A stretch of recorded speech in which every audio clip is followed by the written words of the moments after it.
Welcome back. Today's story, well, let's just say it's one hell of a workplace breakdown. A Met Police Constable who refused lawful orders, ignored restrictions, and clashed with literally everyone up the chain of command.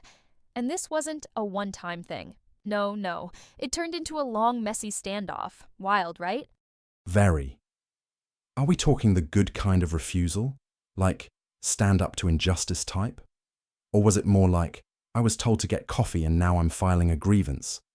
Because a lot of people these days don't get that sometimes. Yeah, you start at the bottom, and that means being the boss's bitch. Oh, strap in. We're talking about Constable Amanda Fanning, a direct entry detective constable. She was reassigned temporarily to a PC role, but she didn't accept the move. She claimed it was unlawful, said it was because of her race and gender. And then she just stopped following orders altogether. Jesus, you just can't. This can't be real, right? Who? Who does she think she is? Can you imagine? Yes, this is 999, but sorry, we can't send someone out because one of our officers just decided not to show up. So what exactly did she do? Well, she just didn't show up. Full on, you can't tell me what to do, energy. From May to November 2023, she ignored repeated instructions to report to Kentish Town Station, messed with her own shifts on the CARMS system, skipped a training course, and even turned up to the wrong station. On purpose. And when formal restrictions were slapped on her, she ignored those too. Wow, so it's not just failing to follow orders, she actually changed them. I think I'm genuinely speechless. So what's this formal restrictions she was given? She was given a notice of investigation with strict conditions. Work from Kentish Town, stick to assigned shifts, and stop tampering with CARMS. She admitted she didn't follow them, said she didn't see them as valid because she disagreed with the transfer. And get this, she was already in the middle of an employment tribunal. What the hell is going on? What kind of police force do we have? I get workplace frustration, but refusing everything because you think the transfer was unfair. That takes some cojones, I'll give her that.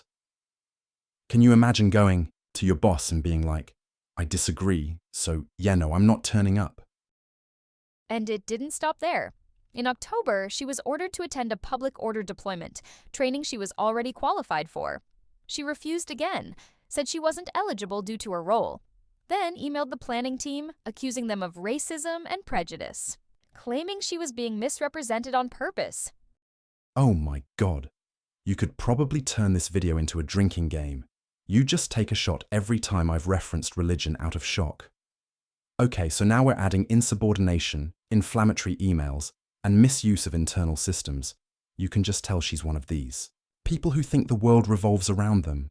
I'm kind of scared to ask, but is there anything else, or is that it? Oh yeah, she was not done. She was approached multiple times by senior officers asking why she was at the wrong station. She straight up ignored them. In one case, she refused to speak and said she'd only deal with her Federation rep. She even described her chief inspector as aggressive and hostile. Oh, and she recorded the interaction where you can clearly hear her refusing to engage. Jeez. She really is the poster child for main character syndrome. Who records themselves ignoring their boss and thinks that's proof they're in the right? Are the police really this hard up for bodies? So what did the panel say? No way she's still got her badge. Oh, they 100% said gross misconduct. She repeatedly failed to follow lawful orders, was not diligent in her duties, and acted disrespectfully toward senior officers. Basically, she acted like she was above the rules, and they decided that wasn't something the Met could tolerate. Outcome? Dismissal without notice. She's also been added to the College of Policing's barred list. Let's be honest. If you're shocked at that result, you probably root for the villains in movies. You can't ignore your boss, refuse every order, and expect to keep your job. The real world doesn't care about your main character arc. Exactly. Now, there were mitigating factors. She claimed discrimination, but the panel said that didn't excuse the behavior. Their words? If a police officer won't follow basic instructions, how can they be trusted to enforce the law? Yeah. If you feel mistreated, there's processes for that. And this wasn't it. And to be fair, I don't think I believe any of this discrimination stuff. Sounds like she got herself into trouble and it was just an excuse. But hey, that may be just me. Well, that was the hearing of PC Fanning. What do you think? Did she deserve to be released, or do you think she was the target of discrimination? Let us know in the comments below, and I will see you in the next one. Wild case. But do you think I'm wrong and she was standing up for herself? Or did she go too far and then came up with an excuse to try and get away with it? Let us know, and thank you for watching. Be sure to subscribe for more updates. Stay informed, stay aware, and remember, accountability matters, and I'll catch you in the next one.